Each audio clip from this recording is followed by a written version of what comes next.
Hello guys, welcome to civic అడ్డా.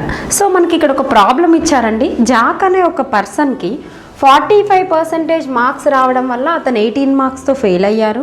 అలాగే 65% of the marks రావడం వల్ల అతనికి పాస్ కన్నా ఒక 6 మార్క్స్ ఎక్కువే వచ్చాయి. ఇలాంటి ప్రాబ్లమ్స్ ఎప్పుడు ఇచ్చినా సరే పర్సంటేజ్లో గ్యాప్ ఎంతో చూడండి. 45 నుంచి 65 వరకు రావాలంటే ఒక 20% ఆఫ్ ద ఇంక్రిమెంట్ జరిగింది, కరెక్టా? ఇప్పుడు ఫెయిల్ అయిన 18 మార్క్స్, పాస్ వరకు వచ్చి ఎక్సెస్ ఆఫ్ 6 మార్క్స్ ఉన్నాయి. సో ఇక్కడ ఎన్ని మార్క్స్ పెరిగినట్టు అండి? ఆ ఫెయిల్ మార్క్స్ కవర్ చేయాలి, ఎక్సెస్ మార్క్స్ కూడా కవర్ చేయాలి. 24 మార్క్స్ ఎక్స్ట్రాగా తెచ్చుకున్నాడు.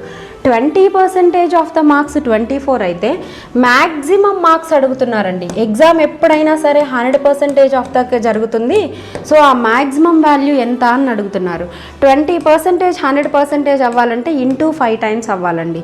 సేమ్ అలాగే 24 ఇంటూ 5 టైమ్స్, 25 టైమ్స్ అయితే 100, 4 5 టైమ్స్ అయితే 20, విచ్ ఇస్ నథింగ్ బట్ 120 అండి. Thank you.